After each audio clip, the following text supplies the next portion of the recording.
Hello বন্ধুরা, আমার চ্যানেলের পক্ষ থেকে আপনাদের সকলকে অনেক অনেক ভালোবাসা জানিয়ে আমি আমার ব্লগটা স্টার্ট করছি। তো আপনারা দেখতে থাকুন, আশা করি ভালো লাগবে।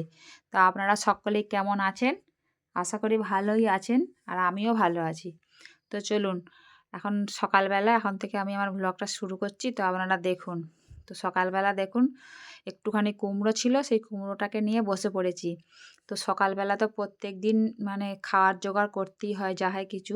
আর আমাদের মানে মধ্যবিত্ত বাড়িতে আমরা সাধারণত মুড়িই খাই। তো মুড়ি তো আর শুধু খাওয়া যায় না।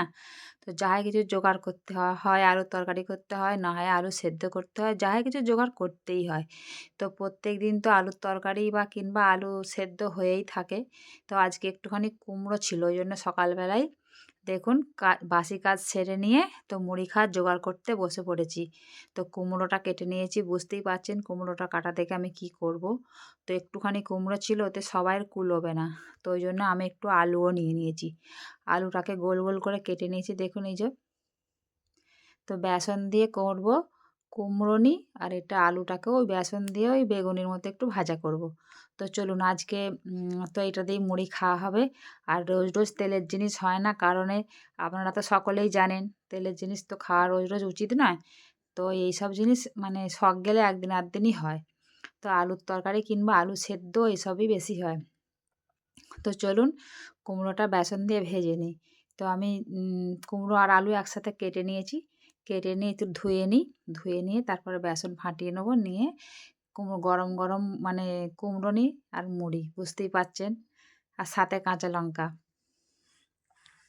তো চলুন, আপনাদের সাথে বক বক করতে করতে আমার কুমড়ো কাটাও হয়ে গেছে। আর কুমড়োটা ধুয়ে নিই, আর আলুগুলোকে একদম পাতলা পাতলা করে কেটেছি। আর কুমড়োগুলো একটু সামান্য মোটা কেটেছি, কারণ কুমড়োটা সেদ্ধ হয়ে যাবে। আর আলুগুলো তো সেদ্ধ হতে দেরি হবে বেসনের ভেতরে। তো চলুন দেখুন, আমি কুমড়ো কেটে ধুয়ে নিয়ে চুবড়িতে রেখে দিয়েছি। আর এখানে হচ্ছে বেসন নিয়ে নিয়েছি। তো বেসনটা অল্প পরিমাণে নুন দিয়ে দেবো। আর হচ্ছে যে একটু জল দিয়ে ফেটিয়ে নেবো বেসনটা। তারপর আমি ভাজবো কুমড়ো নিই। দোকান থেকে তো কিনে খাওয়াই হয় চপ কিংবা বেগুনি। কিন্তু দোকানের থেকে বাড়িতে ভাজলেই মনে হয় বেশি খেতে ভালো লাগে। তো চলুন, আর রোজ রোজ দোকান থেকে কিনে খাওয়াটাও সম্ভব নয়। বাড়িতে যেহেতু সব কিছু জোগাড় রয়েছে, খালি একটুখানি সময় করে তৈরি করে নেওয়া। তো চলুন সকালবেলায় কুমড়োটা ভেজে ফেলি। এদিকে আমার তেল গরম হয়ে গেছে, আর আমি একটা একটা করে কুমড়োগুলো ছেড়ে দেবো তেলেতে।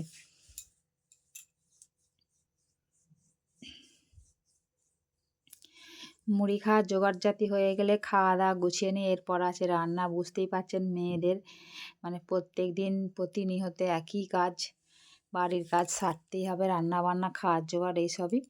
তো চলুন, কুমড়োগুলো দেখুন কেমন ফুলেছে খালি।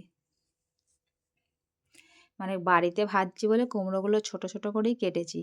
কারণ মানে বাড়িতে ছোট কড়াতে ছোট করে কেটেছি মানে ভাজতেও সুবিধে।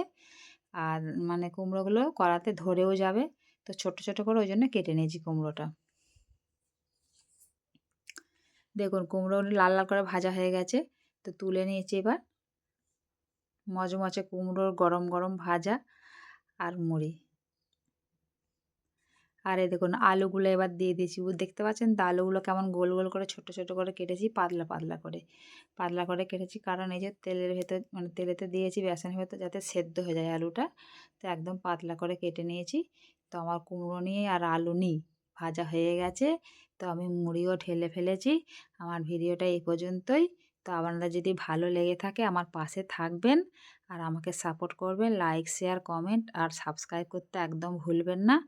আর এটা হচ্ছে আমার ফার্স্ট ব্লগ ভিডিও।